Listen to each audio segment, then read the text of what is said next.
네, 안녕하십니까. 저는 지금 포르투갈 포르투에 와 있습니다. 포르투갈의 제2의 도시죠. 리스본이 수도고요. 이곳 포르토는 포르투갈의 제2의 도시입니다. 포르투 공항 인근에 있는 주차장인데요.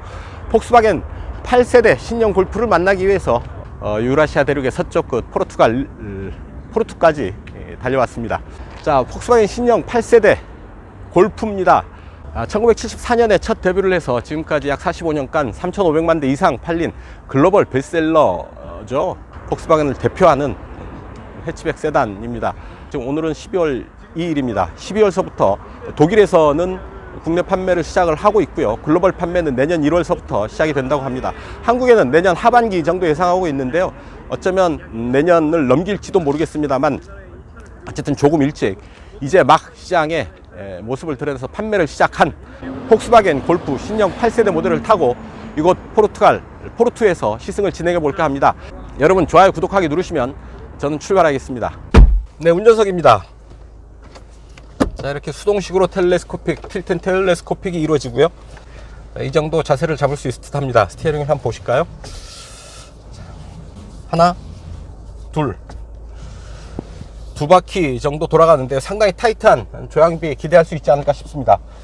차 키도 상당히 세련되어졌습니다. 이런 모습을 하고 있는데요. 차 키도 이렇게 버튼식이 아니라 터치식에 가까운 세련된 모습의 키를 적용을 하고 있습니다. 버튼을 싹 없앴습니다. 단 하나의 버튼도 남겨놓지 않고 싹 없앴고요. 터치식으로 구성을 했습니다. 버튼으로는 이런 비상등과 오버헤드 콘솔에 있는 SOS 버튼만 남겨놓고 계기판은 10인치, 센터 페이시아에는 8인치, 8.25인치인데요. 두 개의 모니터를 이렇게 연결해서 정보 표시창을 구성을 하고 있습니다. 헤드업 디스플레이는 윈드스크린에 투사하는 방식으로 구성을 했고요. 이런 소형에는 대개 컴바이너 타입의 헤드업 디스플레이를 적용을 하게 되는데 이 차는 앞창에 투사되는 방식의 고급스러운 헤드업 디스플레이를 적용을 하고 있습니다. 드라이버 어시스트, 주행 보조 장치를 트래블 어시스트라고 폭스바겐은 명명을 했는데요. 시속 210km까지 가속과 감속, 조향에 개입해서 좀 더 편하고 안전한 운전을 지원해 준다라고 폭스바겐은 설명을 하고 있습니다. 음성 명령 시스템도 있죠. 알렉사 기술과 연동을 하는데요. Is too hot. Sure, it will get cooler at the front left shortly.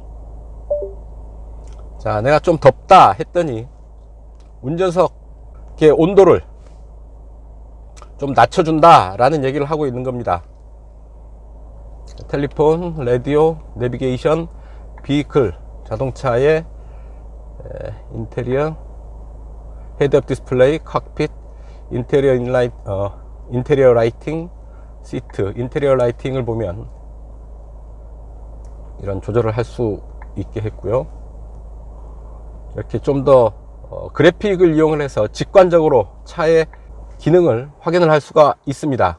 주행 데이터도 이렇게 보여주고요. 어시스트 시스템, 경보의 민감도, 디스플레이 디스턴트 워닝, 프론트 어시스트, 긴급 제동을 포함하는 프론트 어시스트 기능도 있고요.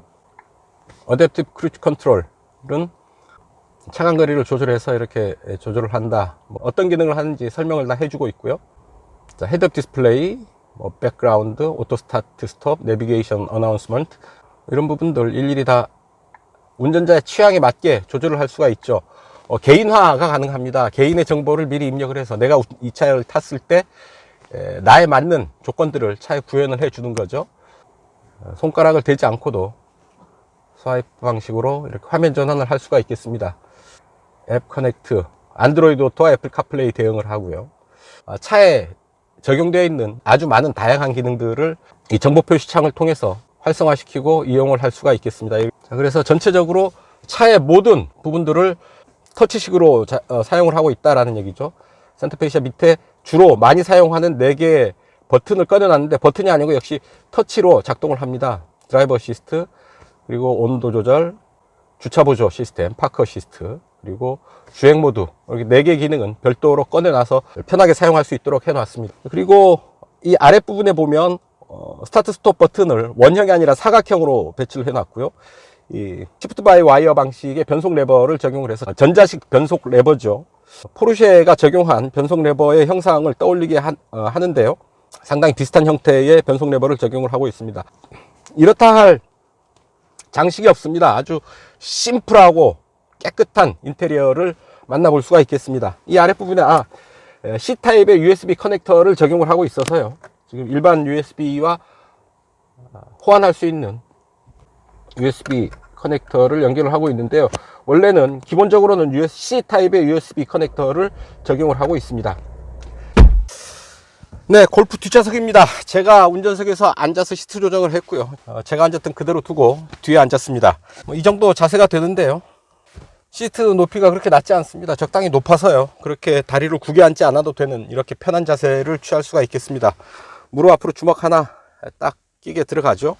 소형 해치백이라는 점을 감안을 하면 무릎 앞 공간 그렇게 좁다라고 얘기할 수는 없겠습니다. 머리 위로도 주먹 하나 여유 있게 들어가죠. 들어가고도 넉넉한 공간 남겨놓고 있습니다. 자, 차창은 원버튼으로 이렇게 내려가죠. 이 정도 남겨놓고 닫힙니다. 원버튼으로 올라가고요. 걸리면 다시 내려갑니다. 이 차는 실내 공조를 세 구역으로 나눠서 조절을 합니다. 1열에 좌우를 구분하고요. 뒷좌석은 하나로 묶어서 공조 송풍을 하는데요. 뒷좌석을 위한 송풍구 센터 콘솔 뒤로 들어와 있고, 열선 시트와 냉풍 시트 각각 3단계로 조절할 수 있게 세팅을 해 놨나요? 그 밑으로 2개의 USB C타입 USB 커넥터가 들어와 있어서요. 뒷좌석 좌우 각각 포트를 이용을 할 수가 있지 않을까 싶습니다. 자, 암레스트 내리면 이렇게 2개의 컵홀더 만날 수 있고, 이렇게 마저 접으면 스키스루 기능을 확보할 수가 있게 구성을 하고 있고요. 뒷좌석은 또 이렇게 6대4로 뒷좌석을 접을 수 있게 배치를 했습니다. 시트를 접으면 트렁크 공간을 좀 더 넓게 사용을 할 수가 있겠죠. 룸램프도 이렇게 터치 방식으로 작동을 하죠. 손가락을 가만히 갖다 대면 램프가 켜지고, 갖다 대면 다시 꺼지는 방식입니다. 손바닥 높이로 센터 터널이 솟아 있는데요. 컴팩트 해치백, 소형 해치백의 제한된 실내 공간을 센터 터널이 조금은 더 제한을 하고 있지 않나 싶습니다. 자, 뒷좌석 가운데 앉아보면 이 정도 자리가 되는데요. 약간 엉덩이는 좀 좁은 듯 하지만 머리 위로도 공간이 충분히 남아 있고요. 센터 터널 사이로 다리를 좀 벌려 앉아야 되지만 그 사이로 송풍이 이루어지고 있어서 시원한 느낌도 있고요. 그렇게 나쁘지는 않습니다.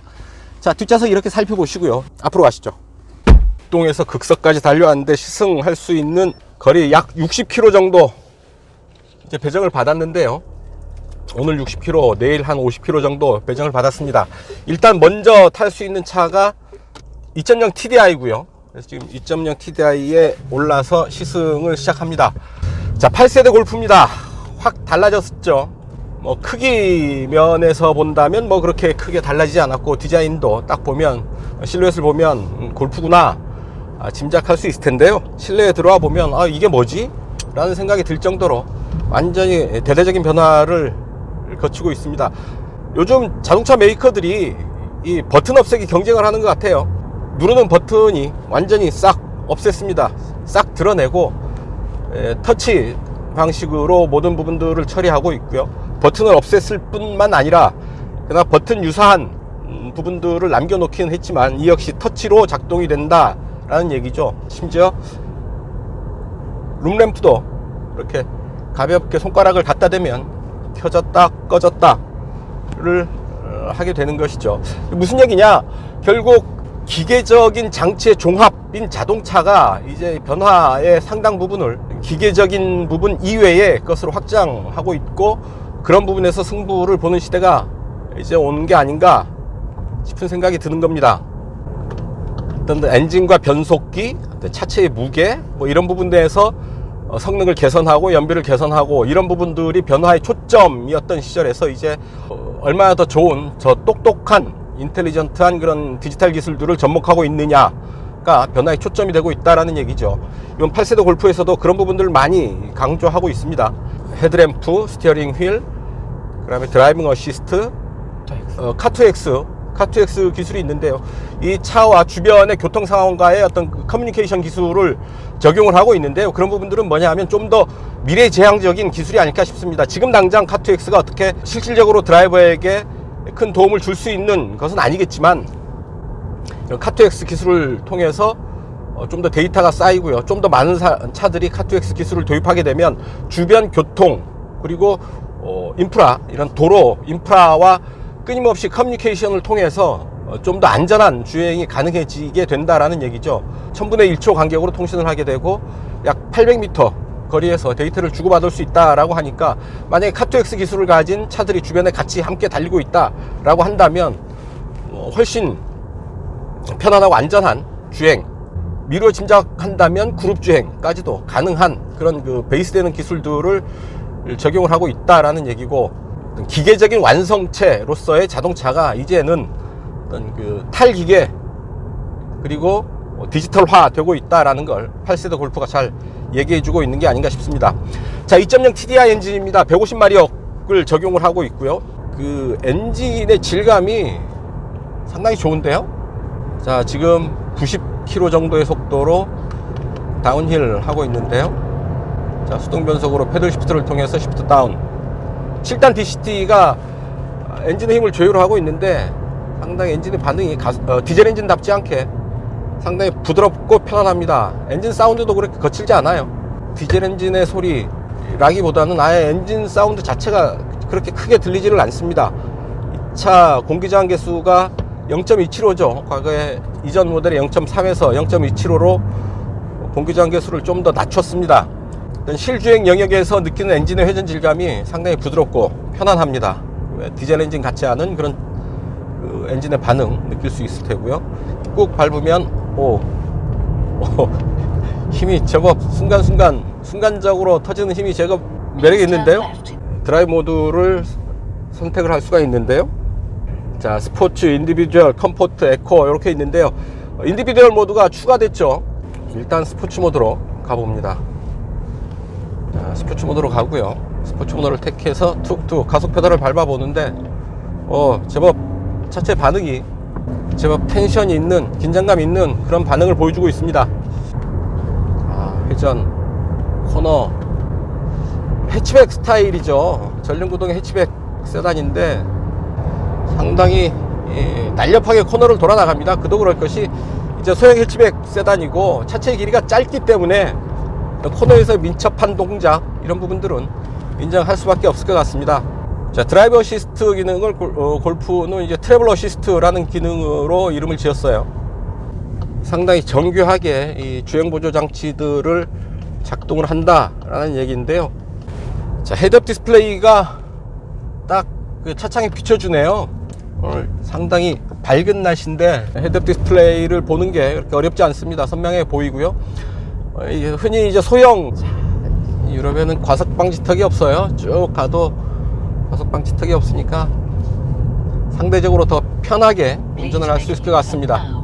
이번에 폭스바겐이 골프, 신형 골프를 투입을 하면서 파워트레인을 아주 다양화했습니다. 2.0 가솔린, 1.5 가솔린, 그리고 2.0 디젤, 플러그인 하이브리드 모델까지 48V 마일드 하이브리드 시스템을 적용한 모델들까지 아주 다양한 전략을 펼치고 있고요. 그러니까 CNG죠. 가스차까지 준비를 하고 있다고 하니까요. 이게 무슨 얘기냐? 폭스바겐이 결국은 전 세계 글로벌 시장에 어떤 시장이든지 다 대응할 수 있는 그런 모델들로 트림 전략을 짠 게 아니냐 싶은 생각이 들어요. 디젤이 필요한 데는 디젤 갖다 주고 하이브리드가 필요한 데는 하이브리드 갖다 놓고요. 좀 더 배기가스 기준이 엄격한 데는 플러그인 하이브리드 모델들을 투입을 하면서 세계 어떤 시장이든지 대응할 수 있게 파워트레인 전략을 짠 것으로 보이고, 다양한 파워트레인을 통해서 좀 더 판매량을 끌어올리기 위한 그런 엔진 전략도 엿보입니다. 특별히 이 차가 디젤이라서 크게 불편한 점은 안 보이거든요. 그렇게 시끄러운 것도 아니고 진동은 전혀 없습니다. 변속 레버는 아예 스바이 와이어 방식의 변속 레버를 아주 작게 만들어서 이렇다 할 진동을 느낄 만한 부분들을 아예 없앴죠. 디젤 엔진이지만 디젤 엔진의 단점들을 잘 숨기고 있어서 굳이 가솔린 엔진이 아니어도 충분하지 않을까 하는 생각을 하게 되네요. 연비가 좋고요. 중저속 구간에서의 강한 토크까지 느낄 수 있게 되니까 좀 더 차를 타고 움직이는 거리가 많은 소비자들이라고 한다면 디젤 엔진 정도 괜찮지 않을까 하는 생각도 듭니다. 자, 7단 DCT가 엔진의 힘을 뒷받침해 주고 있는데 직결감 강한 그런 그 더블 클러치의 느낌을 좀 느끼기가 좀 힘든 것 같고요. 좀 부드럽다라는 생각이 듭니다. 하지만 지금 주행 환경이 고속도로는 후배 기자가 다 탔고요. 촌구석길을 넘겨받아서 제대로 달려볼 그럴 기회는 그럴 주행 상황은 아닌 것 같습니다. 트래블 어시스트, 그러니까 주행 보조 장치는 내비게이션과 연동합니다. 주행 경로상에 회전교차로나 코너, 또 속도 제한 구간, 속도 표지판 등이 있으면 거기에 맞춰서 속도를 줄여주는 그런 거죠. 내비게이션 기반의 주행 보조 시스템을 적용하고 있는 겁니다. 음성 명령도 누가 어느 시트에서 누가 하는 명령인지를 구별을 해서 내가 거기에 대응을 한다라는 얘기죠. 글로벌한 시각에서 본다면 자동차 메이커들이 글로벌한 IT 기업들과의 합종 연행을 통해서 자동차의 어떤 그 새로운 면모, 새로운 장을 이렇게 하루하루 열어가고 있다. 결국 자동차의 변화의 핵심은 앞으로 더 갈수록 어떤 기계적인 부분에서의 개선은 거의 한계치에 왔다고 보이고요. 어떤 기계적인 부분 이외에서 활로를 찾아가는 게 앞으로 이런 그 자동차 산업의 가장 중요한 변화 중에 하나가 아닐까 하는 생각을 해봅니다. 커넥티드 카 부분에서도 상당히 좀 확장성을 많이 열어놓고 있습니다. 특히 삼성 모바일과 연동을 한다고 하고요. 그러니까 삼성 갤럭시를 이용을 해서 이 차를 좀 더 유용하게 탈 수 있지 않을까 하는 생각을 하게 됩니다. 상당히 재미있는 와인딩 코스인데 내가 너무 재미없게 운전하는 것 같아요. 패들 시프트를 통해서 시프트 다운, 패들 시프트를 적극적으로 하면서 이 와인딩 로드를 좀 달려보도록 하죠. 야, 역시 힘을 쓰니까 엔진 회전수를 좀 올리니까 좀 굵은 디젤 엔진의 톤이 살아나기는 하네요. 근데 그게 듣기 싫은 소리가 아니라 상당히 듣기 좋게 잘 튜닝된 그런 소리입니다. 코너. Please turn right in 400 meters and turn left immediately. 야, 코너링에 아주 정수리에 핀을 딱 꽂고 돌아나가는 그런 느낌입니다. 자, 폭스바겐은 또한 이번 신형 골프를 내놓으면서 IQ라는 네이밍을 선보이고 있습니다. IQ 드라이브, 그리고 IQ 라이트죠. 인텔리전스의 개념인 것 같은데요. 좀 더 똑똑한 주행 보조 시스템. IQ 드라이브 같은 경우에 시속 210km까지 가속, 감속, 조향에 개입하면서 운전자의 드라이브를 보조해 주는 건데요. 좀 더 속도 영역을 넓혀서 운전자의 주행을 보조해 주는 거고요.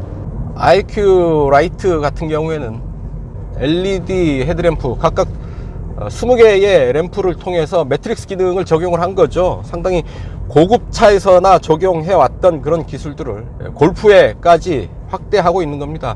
골프가 그렇게 고급차는 아니죠. 글로벌 판매 넘버원을 세계 최다 판매 차종의 자리를 노리는 차라고 한다는 건 그만큼 좀 더 많은 사람들이 선택할 수 있는 대중적인 차라는 의미입니다.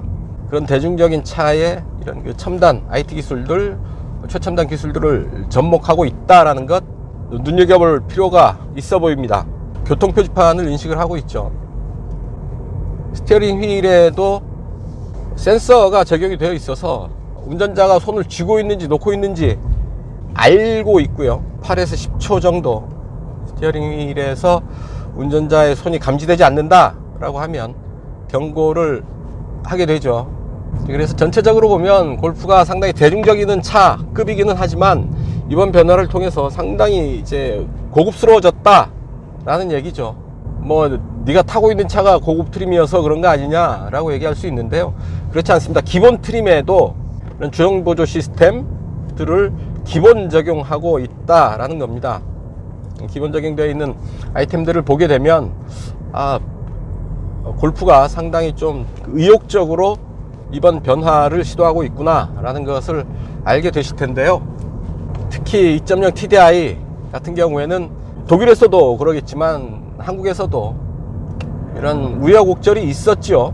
디젤 게이트라고 얘기하는 배기가스 문제가 쭉 있었는데요. 그래서 방식을 바꿨죠. LNT 방식에서 SCR 요소수를 이용한 SCR 방식으로 배기가스 처리 방식을 바꿨습니다. 그래서 애드블루를 사용을 해야 되고요. 요소수를 이중 분사를 해서 배출되는 질소산화물의 양을 80%가량 감축을 했다고 하는데요. 어쨌든 유로6에서도 훨씬 더 강화된 기술이 이제 적용이 되고 있습니다. WLTP인데요. 이 기준을 통과한다고 하면, 이 기술을 정직하게 적용했고 반영했다고 한다면 굳이 친환경이라고 얘기하지는 않더라도 어느 정도 우리가 받아들일 정도의 수준은 되지 않느냐라는 얘기고요. 그럼에도 불구하고 쌓여있는 소비자들의 불신, 그거는 분명히 있습니다. 그런 부분을 우리가 못 본 척 무시할 수는 없겠죠. 그런 부분을 다시 설득하고 호소하고 이해시키는 것 역시 폭스바겐의 몫이다 라고 저는 얘기를 하고 싶어요. 소비자들의 신뢰가 훼손됐던 부분에 분명히 폭스바겐의 역할, 책임이 있었던 만큼 그 부분을 다시 해소하는 것도 메이커에게 일정 부분 책임이 있다라는 얘기고요. 그렇다고 한다면 당장 소비자들의 신뢰 회복은 하지 못한다고 하더라도 폭스바겐 브랜드에 대한 신뢰 회복을 위해서 좀 더 진정 어린 노력을 해야 되지 않을까 하는 생각도 함께 해봅니다. 차체의 흔들림, 다이나믹 셰시 컨트롤을 적용을 하고 있는데요. 다이나믹 셰시 컨트롤에서 많이 들어본 얘기죠. 포르쉐 같은 폭스바겐 그룹 내에 있는 고급 기술들이 이런 대중차에까지 그런 고급 기술들을 적용하고 있는 게 아닌가 싶습니다. 따지고 보면 이 시프트 바이 와이어 방식의 변속 레버도 익숙한 모습이죠. 포르쉐에서 적용하는 부분과 상당히 비슷한 방식의 레버를 적용하고 있고요. 그래서 전체적으로 어떤 고급 기술의 대중화라는 점에서도 골프에 들어와 있는 이런 첨단 기술들 눈여겨볼 필요가 있지 않을까 싶습니다. 2차 오디오 시스템 하만카돈 적용을 하고 있습니다. 하만카돈 오디오 시스템이고요. 미국의 오디오 전문 기업이라고 소개를 하고 있는데 실질적으로 삼성이 소유하고 있는 브랜드죠. 좀 속도를 내면서 와인딩 코스를 공략을 해보도록 하죠. 코너를 잘 파고드는데요. 포르투갈의 햇살이 좀 따갑습니다. 그래서 2.0 TDI 엔진, 2.0 디젤 엔진은 거의 이길 대로 익었다 라고 보입니다. 엔진의 반응이 상당히 부드러우면서도 필요할 때 힘을 다 써요. 부족하지 않겠다 싶을 정도로 150마력의 힘을 충분히 끌어내주고 있어서, 그리고 그렇게 거칠지 않고요. 상당히 부드럽게 하지만 강하게, 말하다 보면 내가 말은 하지만 참 이 부드럽게 때로 강하게, 부드럽게 강하게, 이 말이 되나요?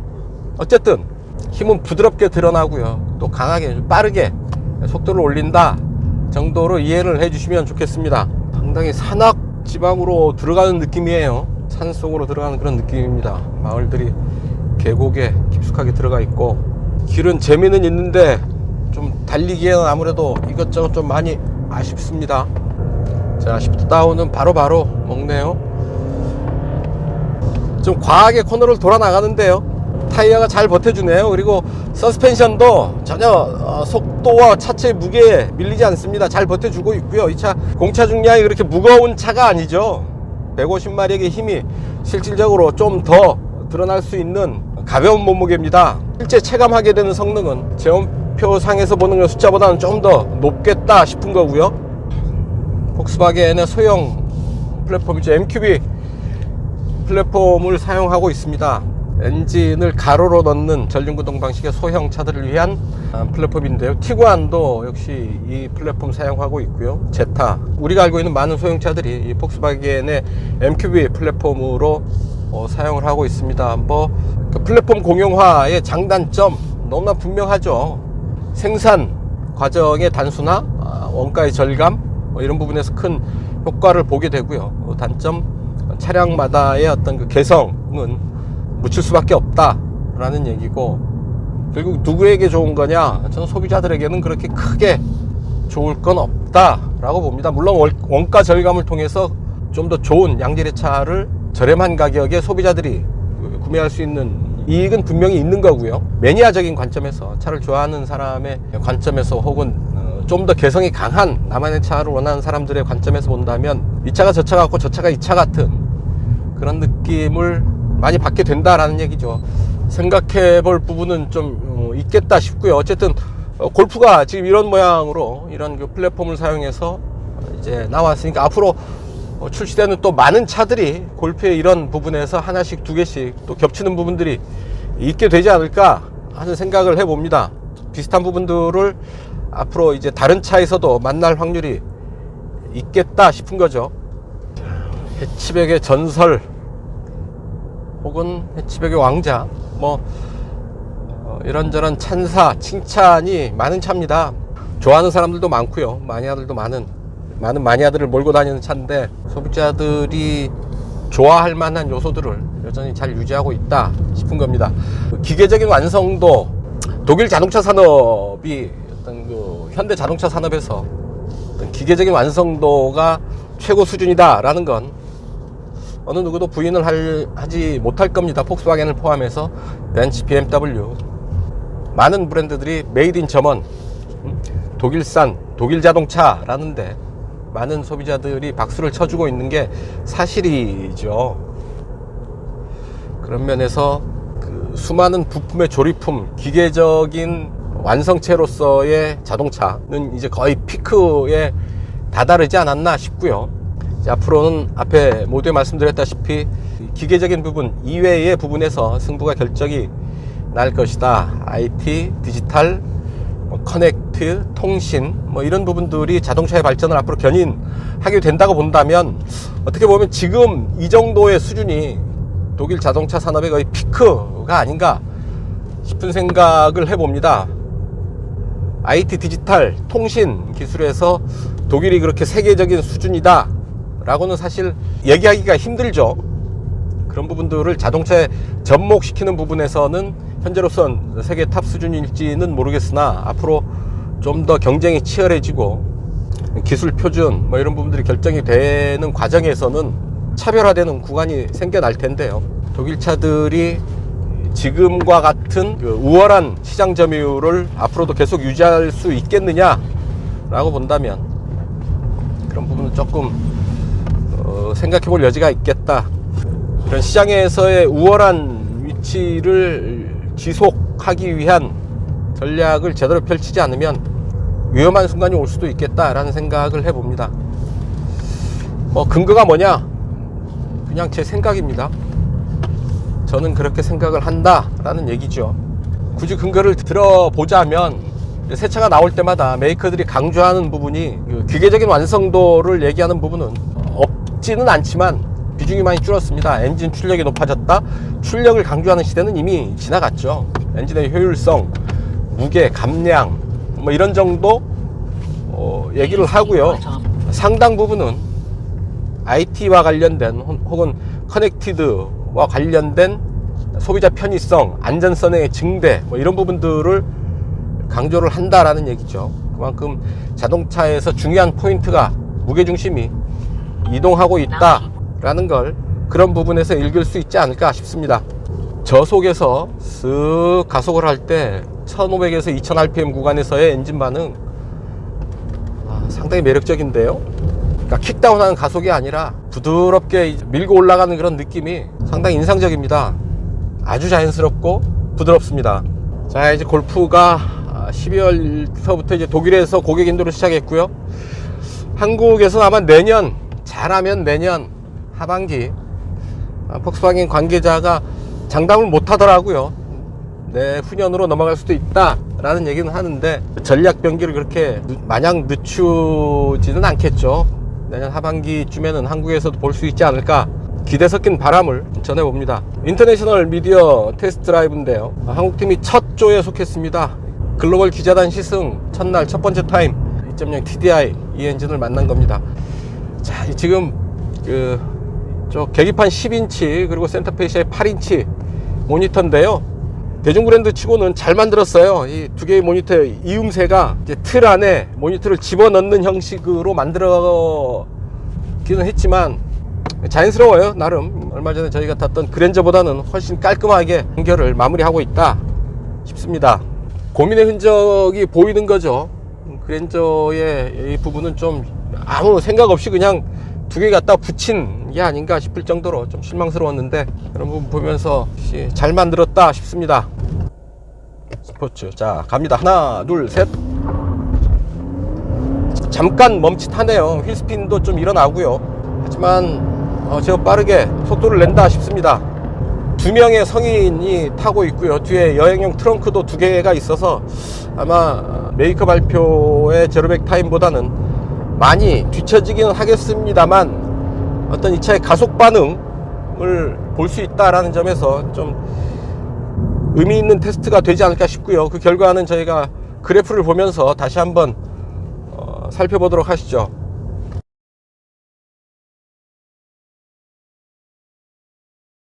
시속 100인데요 7단 적응을 하고요. RPM 약 1500 들어갑니다.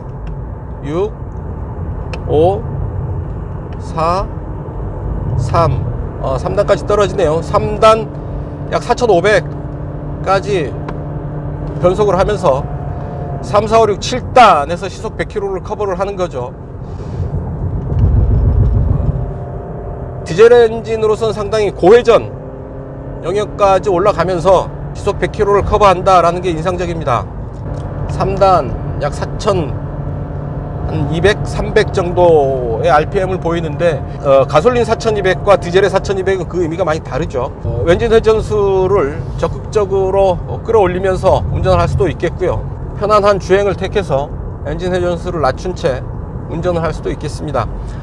자, 이렇게 해서 포르투에서 1일차 목적지 호텔에까지 달려온 약 100km, 120km 구간에서 60km 구간을 제가 운전을 했고요. 주로 와인딩 로드 위주로 시승을 했습니다.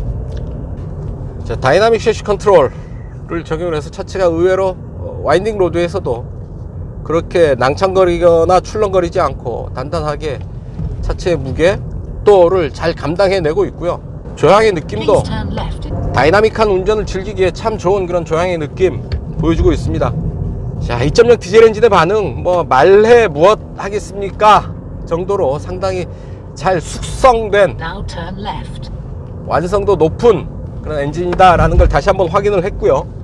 자, 폭스바겐 8세대 골프 2.0 TDI 시승은 여기서 접고 ETSI 엔진으로 2차 시승을 이어가겠습니다. 자, 2.0 TDI 엔진 시승 여기까지입니다. 네, 폭스바겐 신형 골프 2.0 TDI 시승을 했는데요. 2.0 디젤 엔진이 잘 숙성됐다 라는 느낌이 강하게 듭니다. 엔진의 반응이 참 좋고요. 부드럽지만 강하게 출력을 뽑아내는 그런 부분들이 상당히 인상이 깊었습니다. 정지 상태에서 급출발할 때, 그러니까 풀가속을 해서 출발을 할 때 휠스핀이 일어나는 부분은 좀 의외였고요. 그런 부분은 좀 컨트롤할 수 있어야 되지 않나 하는 생각이 들고, 또 하나 6단 DCT에서 7단으로 업그레이드 했죠. 7단 DCT가 힘을 좀 더 정교하게 컨트롤하고 있다라는 느낌이 강했고요. 그리고 시프트 다운 할 때 그런 강한 직결감은 상당히 인상적이었습니다. 전체적으로 이제 자동차를 얘기할 때 평가해야 될 부분이 어떤 그 엔진과 변속기, 전체적인 주행의 느낌, 이런 부분을 평가하는 부분에서 더 나아가서 이제 평가해야 될 부분이 더 많아졌죠. 여러 가지 디지털 기술들, IQ 드라이브나 IQ 라이트 뭐 이런 부분들에 대해서 느껴야 될 부분도 있고요. 아주 디지털화된 디지털 콕핏, 그리고 8.25인치 터치 스크린 뭐 이런 부분들이 기본 적용되고 있죠. 그리고 카2X 이런 부분들은 앞으로 상당히 확장성이 큰 기술로 보이거든요. 이런 부분들이 앞으로 어떻게 실제적인 운전에 영향을 끼치고 어떤 그 차의 완성도를 높여줄지, 이런 부분들은 당장 평가한다기보다는 좀 더 시간을 가지고 이 차의 어떤 그 완성도를 다시 평가해야 되지 않을까 싶습니다. 특히 카2X 같은 기술은 실용성 면에서 보면 좀 떨어질 수가 있겠죠. 당장 운전자가 느낄 만큼 느낄 수 있을 정도로 카2X의 기술을 확인하기는 쉽지 않을 테고요. 이 부분은 결국 인프라와 관련이 있겠죠. 인프라가 좀 더 충실하게 갖춰진다고 한다면 훨씬 더 지금보다는 훨씬 더 나은 기술의 유용성을 확인할 수 있지 않을까 싶습니다. 좀 더 시간이 필요한 기술이다라는 얘기죠. 자, 오후에 잠깐 시간을 내서 1.5 ETSI 운전석에 올랐습니다. 자, 1.5 가솔린 엔진에 48V 마일드 하이브리드 시스템을 적용한 모델인데요. 최고 출력 150마력입니다. 48V 마일드 하이브리드 시스템이 이번 변화의 가장 큰 변화 중에 하나죠. 8세대 골프의 가장 큰 변화 중에 하나, 이 ETSI 앞에 붙은 E의 의미를 한번 봐야 될 듯 합니다. 마일드 하이브리드 시스템이죠. 48V 시스템 자체로 구동은 안 되고, 가솔린 1.5 가솔린 엔진을 보조하는 개념으로 48V 시스템을 적용을 하고 있다라는 얘기입니다. 풀 가속을 할 때 엔진 출력을 좀 더 보조해주는 역할을 기대할 수가 있을 테고요. 다른 한편으로는 엔진 매니지먼트 시스템에 적극적으로 개입을 해서 엔진 스톱이 되는 범위를 아주 넓게 확보를 하죠. 그래서 엑셀 오프가 이루어지는 시점에 주행 환경이 허락하면 엔진이 멈추는 그런 반응을 보여주게 됩니다. 자, 에코 모드로 가는 도중에 쭉 가다가 엑셀 오프를 하게 되면 이렇게 움직이던 엔진이 RPM 제로를 보이게 되죠. 엔진이 스톱되어 있다라는 얘기입니다. 자, 앞에 장애물이 있습니다. 자, 조향 아주 적극적으로 잘 따라오고 있고요. 엔진 스톱 시스템은 차가 정지한 뒤에 엔진 스톱이 일어나는데요. 48V 마일드 하이브리드에서는 엑셀 오프 한 상태에서 관성 주행이 일어날 때 차가 판단을 해서 이제 엔진을 스톱시켜도 되겠다 싶으면 차가 움직이는 와중에도 엔진을 꺼버립니다. 아주 적극적으로 엔진의 효율을 높여주는 거죠. 또 하나 48V 시스템의 의미를 다른 측면에서 생각을 해본다면, 이제 기존의 12V 배터리, 물론 이 차에도 12V 배터리는 여전히 남아있기는 합니다만 궁극적으로는 아마 없어지게 될 텐데요. 무슨 얘기냐 하면, 자동차 전장 시스템이 이제 포화 상태에 이르렀는데, 앞으로 갈수록 어떤 자동차의 전자화, 디지털화가 되면서 전기에 대한 수요는 지속적으로 더 늘어날 거라는 얘기죠. 또한 그 전기의 품질도 안정된 양질의 전기를 필요로 할 테고요. 당장 이 차에만 해도 카2X, 뭐 여러 가지 디지털, 알렉사, 음성인식 기술들, 이런 기술들이 하나같이 그냥 움직이는 게 아니라 기본적으로 전기를 수요를 하고 있기 때문에 12V 시스템으로는 적응하기가 거의 한계에 이르는 겁니다. 12V로 더 이상 확장할 수가 없는 상태가 되는 거죠.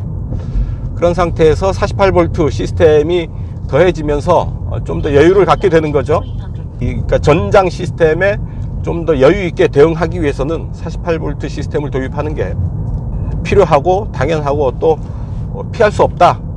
48V를 대응하지 않고서는 앞으로 늘어나는 전기 수요에 제대로 대응할 수 없다라는 의미입니다.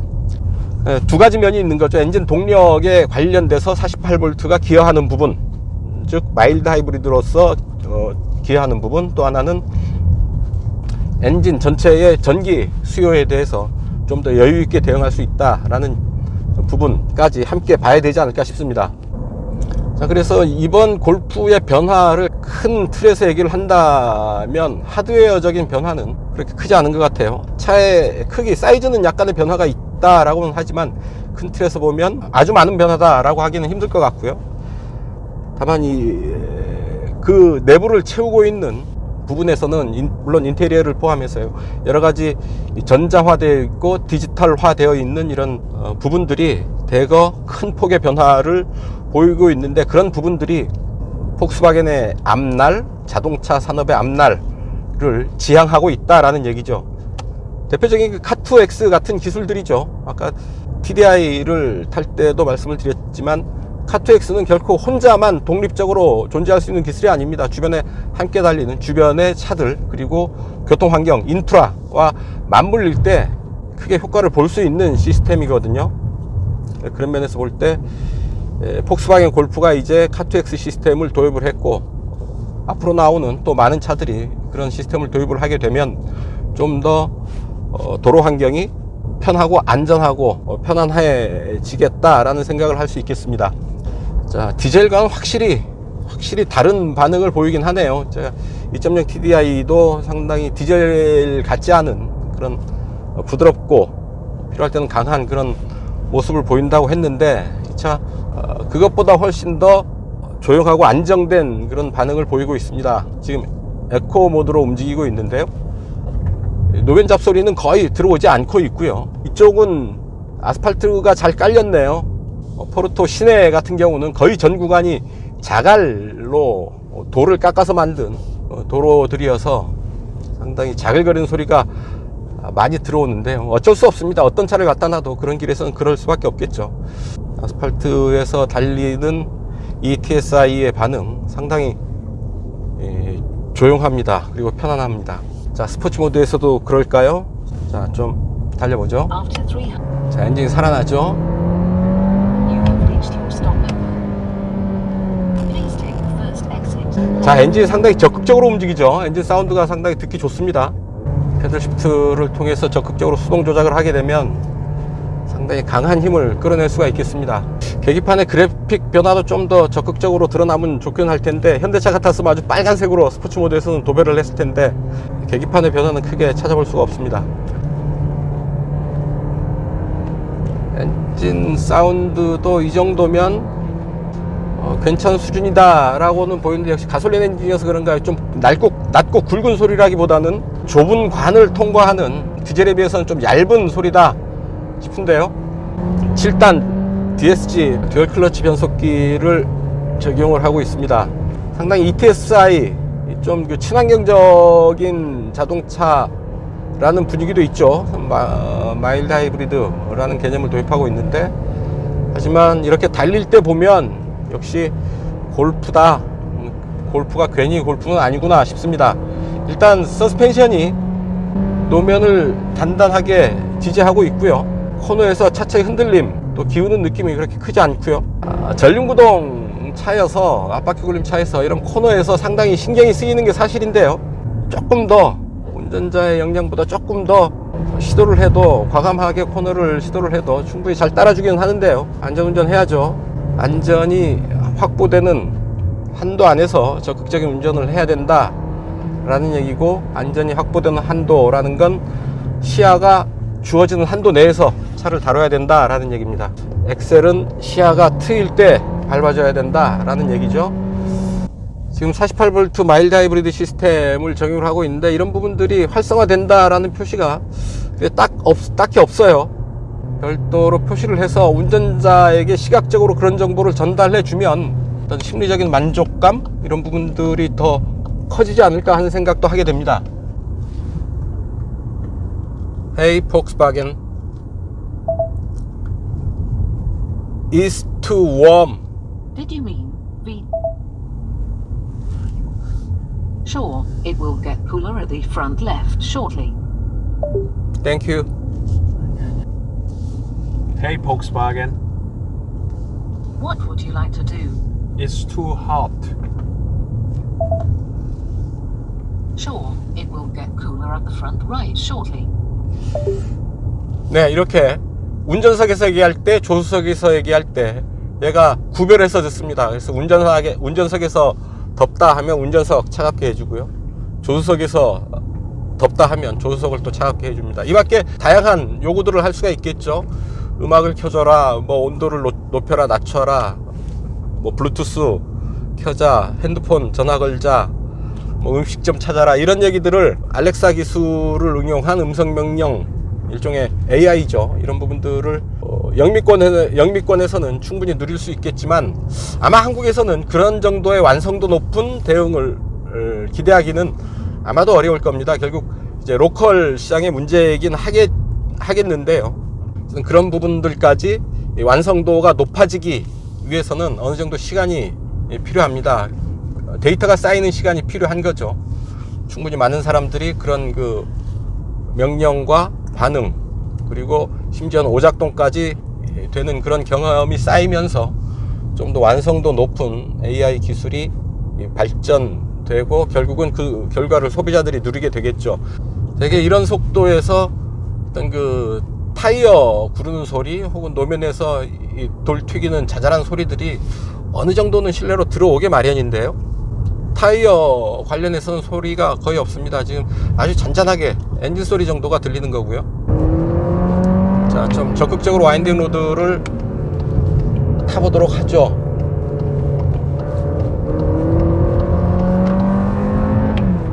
Now turn left.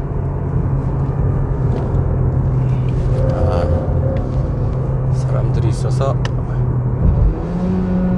자, 해가 슬슬 저물고 있습니다. 포르투갈 지금 4시 34분인데 거의 저녁 분위기예요.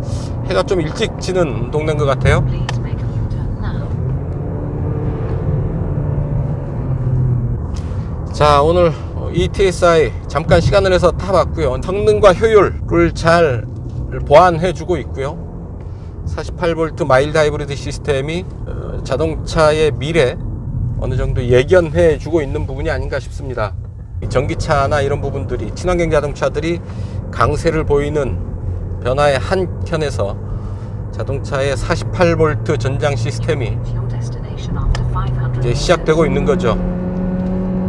야간에 헤드라이트, IQ 라이트 시스템 체크하러 나갑니다. 실내 등이 아주 빨갛게 예쁘게 들어오네요. 자, 죄송한데 이거 잠깐만. So, when we drive, you just need once to activate the High beam. exactly in A. It has to look an A symbol. When you A, activate yeah. it, accelerate a little bit, you will see when it's coming. Oh, Now it's coming. it depend on the speed. Exactly. Yeah. And So, and accelerote. If you go down, yeah, it's trying to keep it as much as Oh, possible, oh, and then it switches. 딱, yeah. Oh. It's amazing. Yeah, it's nice to see, no? Yeah. I want to film it. 자, 이게 속도에 따라서 반응을 하네요. 가속을 쭉 하면 하이빔으로 전환이 되고요. 엑셀 오프하면 어두워집니다. 아, 이렇게 어두워지고요. 마치 안막이 거치듯, 안막이 쳐지듯. 지금 헤드램프는 오토매틱에 세팅되어 있습니다. 헤드램프가 오토인 상태에서 속도에 반응을 하네요. 자, 다시. 와, 대단합니다. So and it's trying to keep it on as much as possible. So now we will.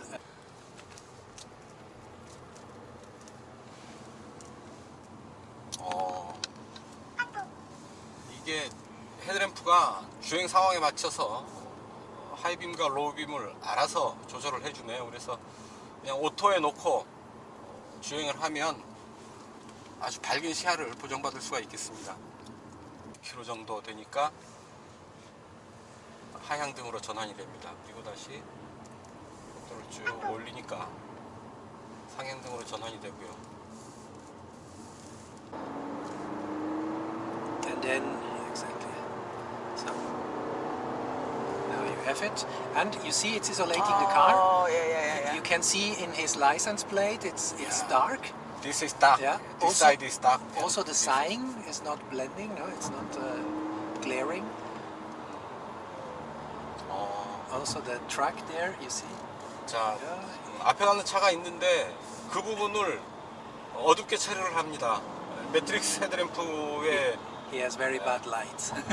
매트릭스 헤드램프가 작동을 하는 것이죠.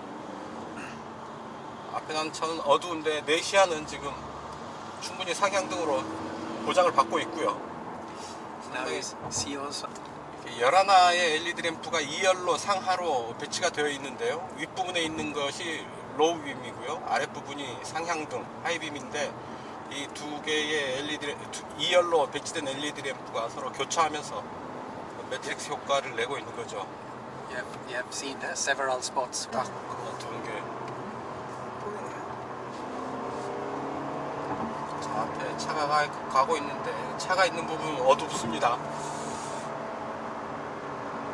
자, 앞이 다시 보이고요. 상당히 주변 교통 상황에 정확하게 대응하는 그런 헤드램프의 작동을 볼 수가 있겠습니다.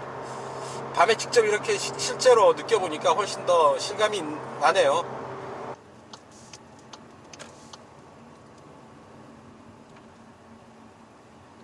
We are quite slow. That's why it's in low beam. No? You can see the cutoff of the light, which I saw you on the wall. Now it's getting bright. 상당히 시력이 안 좋으신 분들은 이게 참 좋겠어요. 일일이 하이빔, 로우빔 운전자가 할 필요 없이 차가 알아서 정확하게 밝은 시야를 보장해 주고 있습니다.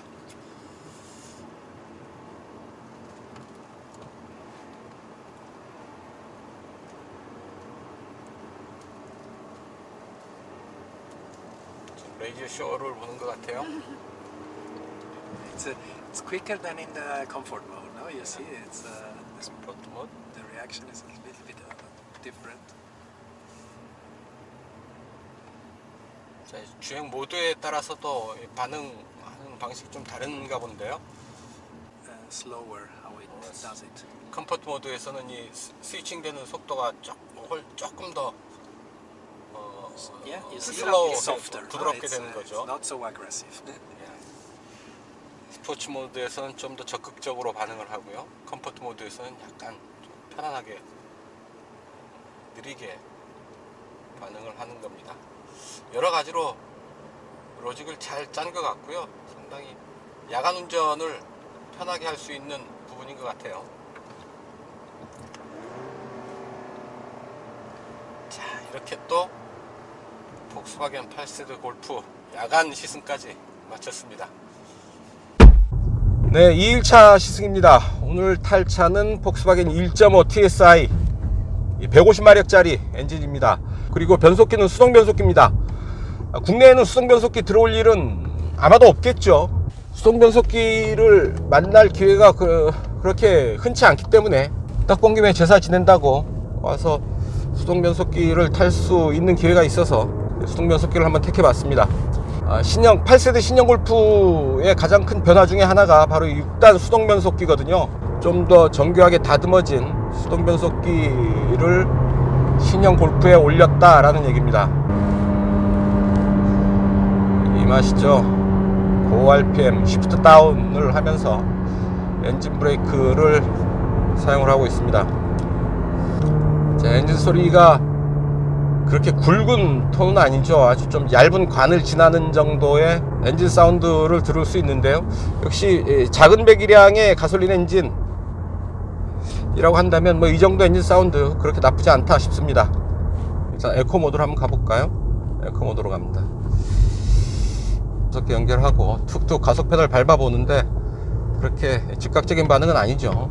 시프트 다운을 해서 2단으로 내렸는데도 그렇게 민감한 반응은 아니다 싶은 거죠. 네, 이제 스포츠 모드로 바꿔봅니다. 스포츠 모드로 하면 오르막길인데도 반응이 좀 힘차게 올라오죠. 3단 시프터 역시 3단에서도 컴포트 모드에서와는 좀 다른, 좀 더 예민한, 민감한 그런 반응을 만날 수 있습니다. 특히 수동 변속기여서요. 운전자가 좀 굳이 주행 모드 선택을 하지 않더라도 수동 변속을 통해서 좀 더 엔진 회전수를 끌어올리면서 적극적으로 달릴 수 있는 길이 있는 거죠.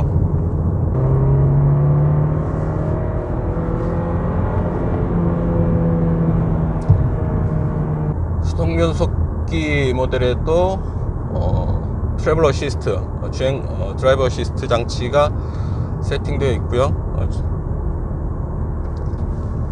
차간거리를 하나, 둘, 셋, 넷, 4단계로 조절이 가능하네요.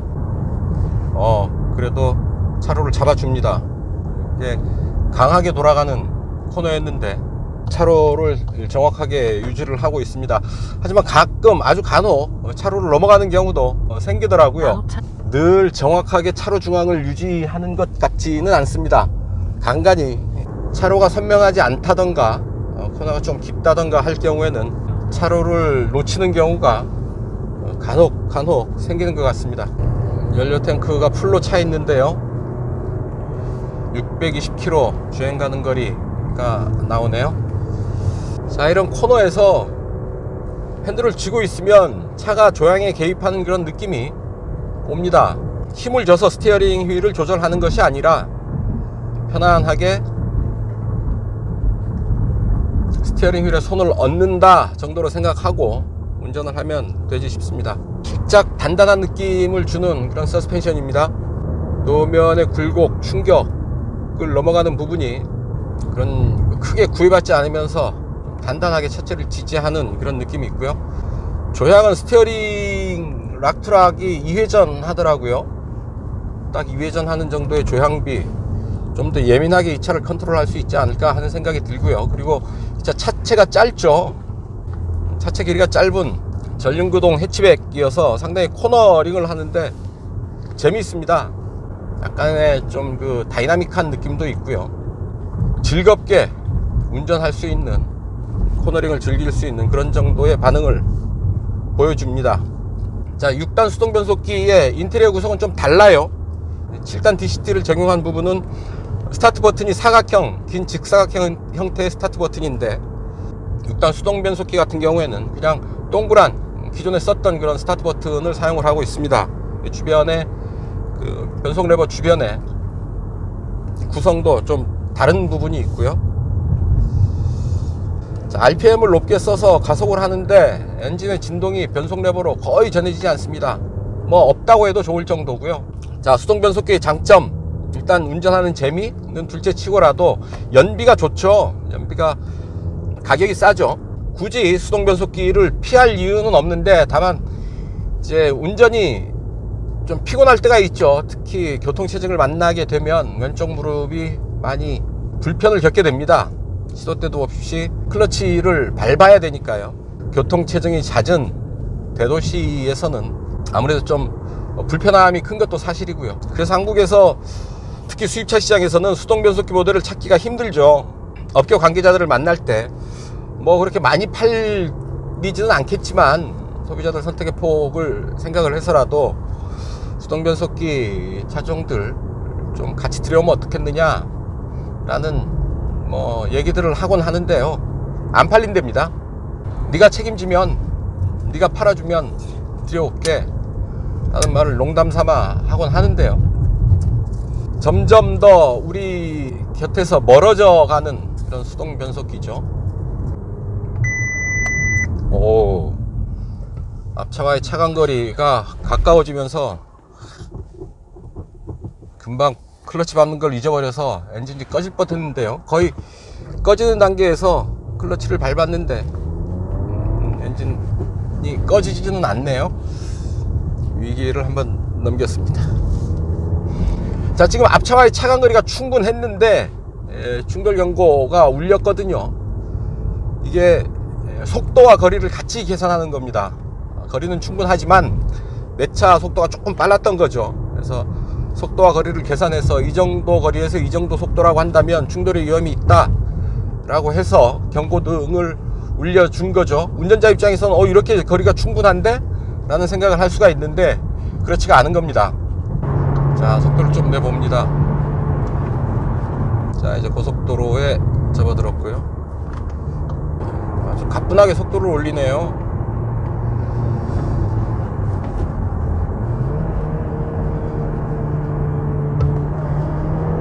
You have reached your stopover.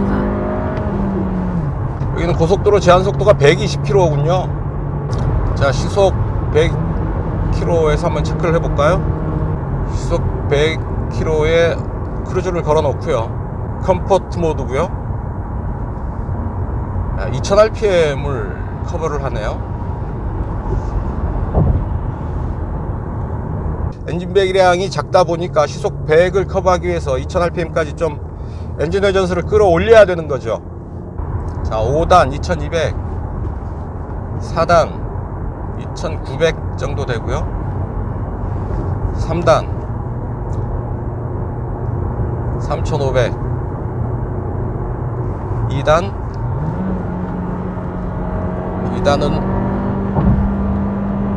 억지로 6000rpm까지 올리네요. 2단에서 더 올라갑니다. 108까지 올라가는데요. 자, 2단이 제법 높은 속도까지 커버를 하고 있어요. 터치 방식이 좋기는 한데 터치 스크린 방식이다 보니까 달릴 때, 특히 낯선 길을 갈 때 내비게이션 화면이 잠깐 이제 사라지죠. 교차로 근처에서나 이런 상황이 벌어지면 길을 놓칠 위험도 큽니다. 모든 것을 이제 터치스크린에 의존하다 보니까 이런 의도치 않은, 생각하지 못한 그런 단점도 생기지 않나 싶습니다. 자, 110km 정도의 속도인데요. 와, 바람 소리가 거의 없죠. 그럼에도 불구하고 이 차 뒤에서 들리는 바람 소리보다 차창에 부딪혀서 지붕 위로 넘어가는 정도의 바람 소리 정도가 그렇게 크지 않게 잔잔하게 들리는 정도고요. 네, 전체적으로 뭐 이제 골프의 다른 부분들, 어제 TDI와 ETSI를 보면서 대체로 느껴봤던 부분이고요. 수동 6단 변속기의 느낌 한번 만나봤는데요.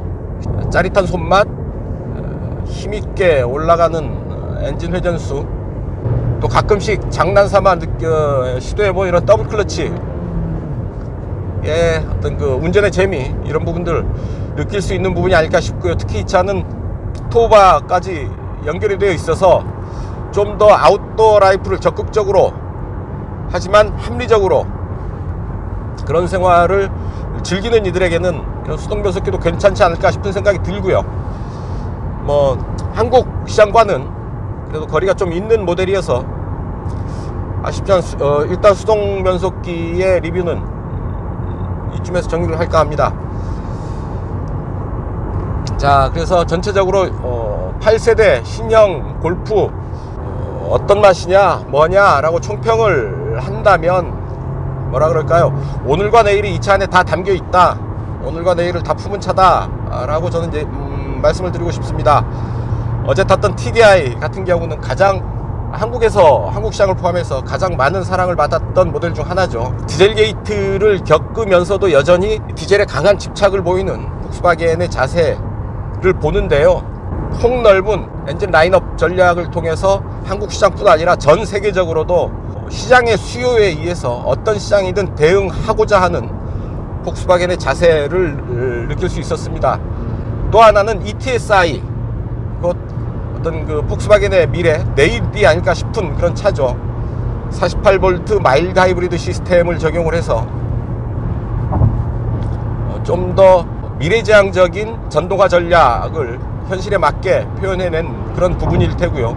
카2X 이런 부분이 얘기하는 것, 결국 아직은 그렇게 쓰임새가 많지는 않겠지만 시장의 리더로서 뭔가 해야 할 일을 차근차근 해 나가는, 시장을 리드하는 그런 자세도 함께 만날 수 있었습니다. 결국 현재의 시장에 충실하면서도 곧 다가올 미래에 대해서도 차근차근 준비하고 미리 어떤 그 앞선 기술들을 시도해 나가는 그런 부분들, 특히나 이런 골프라는 대중적인 차에 그런 시도를 하고 있다라는 점이 의미가 있는 행보가 아닌가 하는 생각을 하게 됩니다.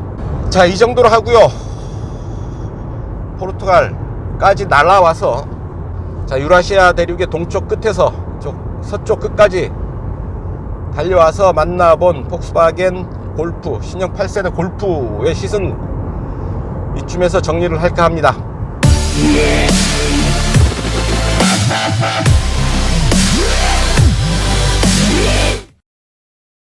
단도직입입니다.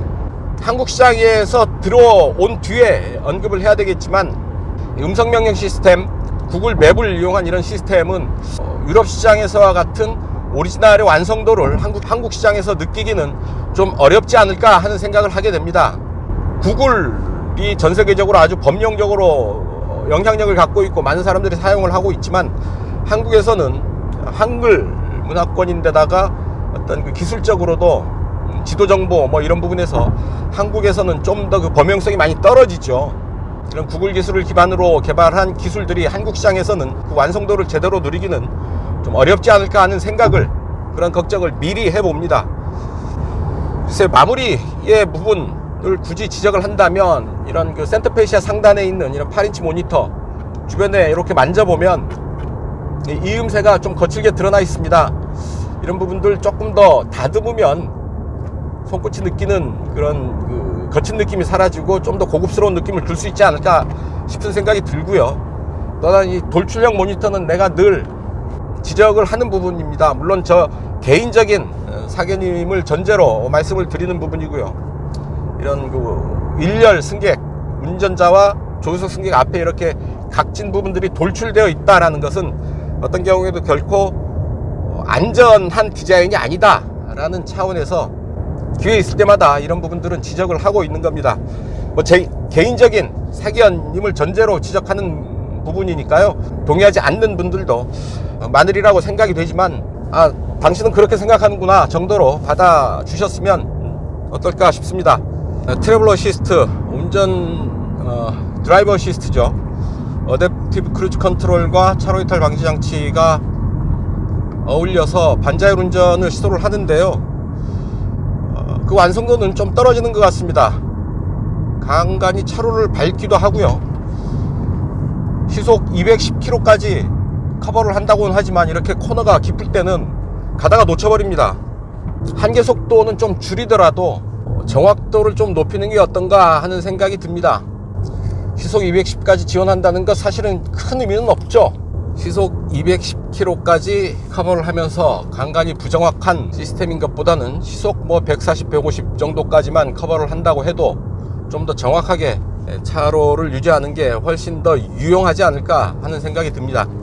물론 차급이 차급인 만큼 이렇게 컴팩트 해치백에 이런 부분이 있는 게 어디냐 싶고요. 트래블 어시스트 이 부분의 완성도는 좀 더 높일 필요가 있겠다 싶은 거죠. 제가 후진을 하게 되면 카메라가 튀어나와서 후방 시야를 보여주는데요, 오랫동안 그 카메라가 열려 있습니다. 뭐 그렇게 나쁠 건 없죠. 나쁠 건 없는데, 후진을 한 뒤에 트렁크를 열기 위해서는 이 카메라가 접혀 들어갈 때까지 기다려야 됩니다. 시간이 좀 더 필요한 거죠. 그 카메라가 있는 부분에서 스위치를 올려서 트렁크를 열게 되어 있거든요. 그러니까 카메라 부분과 트렁크를 오픈하는 부분이 같이 사용하게 되어 있는 겁니다. 이제 카메라가 꺼지죠. 이제 트렁크를 열 수 있다라는 얘기고요. 그래서 후진을 한 뒤에는 상당 기간 기다려야지 트렁크를 열 수가 있겠습니다. 네, 지금까지 폭스바겐 8세대 신형 골프 시승을 했습니다. 이제 시승을 막 마치고 다시 공항에 도착을 했는데요, 주차장을 가득 채웠던 차들이 이제 거의 다 빠지고 다시 이제 들어오고 하는 중이죠. 모두 시작할 때 제가 말씀드렸다시피 8세대 골프의 가장 큰 변화, 하드웨어 변화보다는 소프트웨어의 변화가 의미하는 바가 더 크다고 보고요. 여러가지 카2X 그리고 트래블 어시스트, 디지털 콕핏 뭐 이런 부분들이 얘기해 주듯이 어떤 그 미래를 지향하는 폭스바겐의 자세가 바로 이 차의 8세대 신형 골프에 잘 드러나 있지 않나 싶습니다. 특히 48V 마일드 하이브리드 시스템을 적용한 ETSI 같은 경우에는 폭스바겐의 전동화 전략을 어느 정도 엿볼 수 있는 그런 부분이기도 하고요. 미래를 향해서 달려가는 골프의 자세, 폭스바겐의 자세를 이 차에서 느낄 수 있지 않았나 싶습니다. 그렇다고 오늘을 또 무시하는 것도 아니겠죠. 2.0 TDI 엔진을 시승을 하면서 역시 골프의 중심은, 오늘의 중심은 2.0 TDI에 있지 않나 하는 생각도 해봤습니다. 그렇다고 폭스바겐의 오늘이 디젤 엔진을 무시하고 혹은 건너뛰고 갈 수 있는 상황은 아니다. 여전히 이 디젤 엔진은 중요한 역할을 차지하고 있다라는 얘기입니다. 이제 막 유럽 시장에서 소비자들에게 인도를 시작한 8세대 골프와의 만남은 이 정도에서 정리를 하고요. 저는 다시 한국에서 이 차를 만날 날을 기다려보기로 하겠습니다. 그때 가서 좀 더 한국 시장에 맞는 디테일한 얘기들을 여러분들과 나눠보기로 하죠. 네, 이상 8세대 신형 골프 포르투갈 포르토에서 진행된 현지 시승기 여기서 정리할까 합니다. 시청해주셔서 감사합니다. 지금까지 저는 포르투갈 포르토에서 오토다이어리 오종훈이었습니다. 감사합니다.